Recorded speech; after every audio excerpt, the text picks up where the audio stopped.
अस्सलाम वालेकुम प्यारे बच्चों।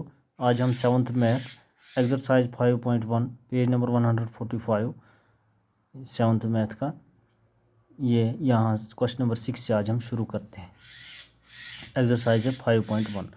इन the given figure angle 1 and angle 2 are supplementary angles. If angle 1 is decreased what change should take place in angle 2 so that both the angles still remain supplementary. Question बता रहा है angle 1 और angle 2 ये दोनों supplementary हैं। Supplementary हम उन angles को कहते हैं, उन पेयर ऑफ एंगल्स को कहते हैं जिनका सम 180 डिग्री हो। सीधी सी बात है, आप खुद भी देख सकते हैं प्यारे बच्चों कि एंगल 1 और एंगल 2 जब हम इन दोनों को मिलाएंगे तो इन दोनों का सम आता है 180। कैसे आता है कि इन दोनों को मिलाकर बनता है ये वाला एंगल, स्ट्रेट एंगल।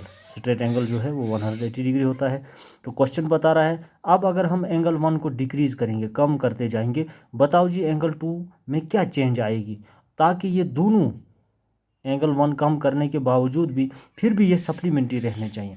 देखो प्यारे बच्चों, ये तो आसान सी बात है। जो ही आप मान लो ये एंगल 1 है, जो ही आप इसको कम करते जाएंगे तो एंगल 2 बढ़ता जाएगा। जितना जितना हम एंगल 1 को घटाएंगे, मिसाल हम एंगल 1 को 5 डिग्री कम करेंगे, वो 5 डिग्री का इजाफा होगा एंगल 2 में।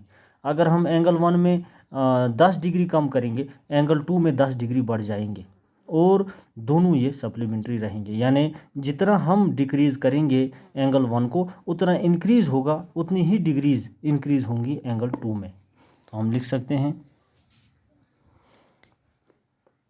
व्हाट चेंज, क्वेश्चन हमें बता रहा है what change should take place in angle 2। Angle 2 will increase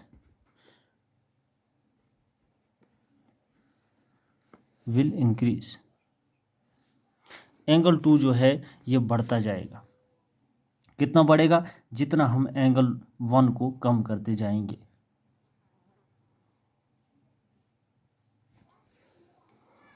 तो दोनों ये सप्लीमेंट्री रहेंगे। अब हम आते हैं क्वेश्चन नंबर 7 पर। Can 2 angles be supplementary? क्या 2 एंगल्स सप्लीमेंट्री हो सकते हैं? If both of them are, अगरचे वो दोनों होंगे एक्यूट, दोनों एंगल्स एक्यूट होंगे। तो प्यारे बच्चों, अगर हम एक्यूट एंगल्स में कोई भी 2 एक्यूट एंगल लेते हैं तो दोनों एक्यूट होने चाहिए, उनका सम सप्लीमेंट्री हो। चूँकि प्यारे बच्चों हम सप्लीमेंट्री यानी उनका सम 180 आना चाहिए। सबसे छोटे जो 2 एंगल हमारे पास हैं जिनका सम 180 आता है वो 90 है।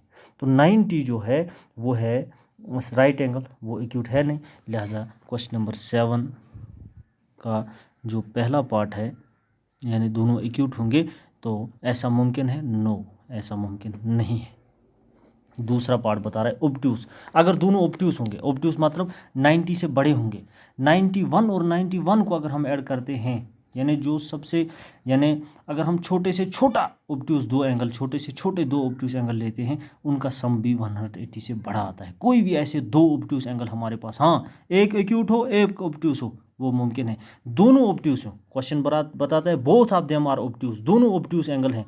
ओब्ट्यूस एंगल हम उन एंगल्स को कहते हैं जो 90 से बड़े होते हैं। तो प्यारे बच्चों, ऐसा कोई भी ऐसे 2 ओब्ट्यूस एंगल हमारे पास नहीं है जिनका सम 180 आता हो, लिहाजा इसको भी नो। अब हम आते हैं प्यारे बच्चों तीसरे पार्ट पर। तीसरा क्या बता रहा है? राइट। अगर दोनों राइट होंगे यानी 90 तो सीधी सी बात है, राइट एंगल हम 90 डिग्री एंगल को कहते हैं।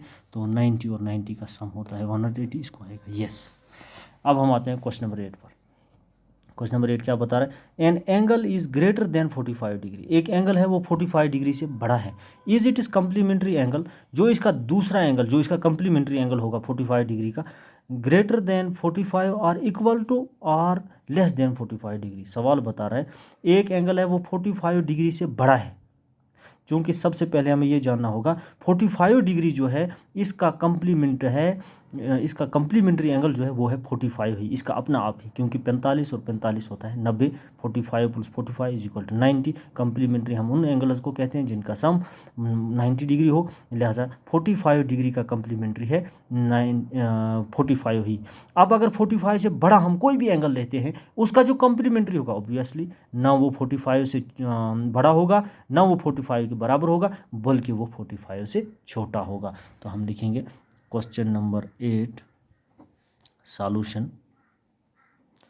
क्वेश्चन बता रहा है इसका जो कम्प्लीमेंट है क्या वो इक्वल टू 45 होगा या ग्रेटर देन 45 होगा या लेस देन, तो वो होगा लेस देन 45 डिग्री। अब आते हैं हम क्वेश्चन नंबर 9 पर। क्वेश्चन नंबर 9 देखिए, आप समझिए, ये हमारे पास एक फिगर दी हुई है, मुख्तलिफ एंगल्स इसके अंदर हैं, तो हमें क्वेश्चन इन ही एंगल्स के बारे में क्वेश्चन होंगे यहाँ। इन द एडजॉइनिंग फिगर, ये जो एडजॉइनिंग फिगर है, is angle 1 adjacent to angle 2। Adjacent पास पास जो दो एंगल होते हैं उनको हम एडजेसेंट कहते हैं।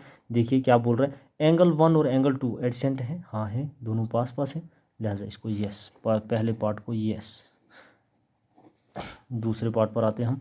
दूसरा पार्ट पर आते, इज एंगल ए ओ सी, पहले हम देखते हैं कौन सा एंगल है, ए ओ सी, एंगल 1 की बात कर रहे हैं। Is A O C adjacent to angle A O E, A O E, A O C angle 1 और एंगल ए ओ ई की बात कर रहा है, नहीं ये एडजेसेंट नहीं है, इसको नो। दूसरे पार्ट को नो। तीसरे पार्ट पर, do angle C O E and E O D form a linear pair, linear pair यानी उनका सम 180 आना चाहिए, सप्लीमेंट्री होने चाहिए वो। एंगल सी ओ ई, एंगल सी ओ ई, सी ओ ई, इस एंगल की बात कर रहे हैं, एंगल सी ओ ई और एंगल ई ओ डी, ई ओ डी, सी ओ ई ओ डी, बिल्कुल ये स्ट्रेट एंगल बन रहा है इनके नीचे, आप देखिए सी ओ ई ओ डी, ये एंगल स्ट्रेट एंगल इनके नीचे बन रहा है, सी ओ डी एंगल, तो लिहाजा ये जो है ये दोनों लीनियर पेयर हैं, यस। अब आते हैं हम चौथे पार्ट पर, are angle B O D and angle D O A supplementary, B O D, angle B O D, angle B O और डी, और दूसरा D O A, D O A, बिल्कुल है, B O D, D O A, ये supplementary है। Angle A O B इनका जो है स्ट्रेट एंगल बन रहा है, इन दोनों को मिलाकर, लिहाजा ये दोनों यानी D O B, D O A, ये दोनों जो हैं ये सप्लीमेंट्री, यस। चौथे पार्ट को भी यस। पांचवें पार्ट पर आते हैं, is angle 1 vertically opposite to angle 4, angle 1 vertically opposite है एंगल 4 का, एंगल 1 ये है, एंगल 4 ये है, बिल्कुल दोनों वर्टिकली अपोजिट है, यस। फिर आते हैं हम छठे part, what is the vertically opposite angle of angle 5, angle 5 ये वाला एंगल ए ओ डी, इस एंगल की बात कर रहा है, एंगल ए ओ डी की, इसका वर्टिकली अपोजिट एंगल कौन है एंगल 5 का, इसका वर्टिकली अपोजिट एंगल ये है, angle C O B, angle C O B, ये एंगल की सिंबल होती है, एंगल सी ओ बी जो है ये वर्टिकली अपोजिट है एंगल 5 का। आप देखिए फिर एंगल 5 ये है, इसका वर्टिकल अपोजिट है सी ओ बी। तो प्यारे बच्चों, ये आज हमने 7th मैथ के बारे में एक्सरसाइज 5.1 के बारे में आज हमने ये क्वेश्चंस पढ़े। आज की क्लास में हम इतना ही पढ़ते हैं।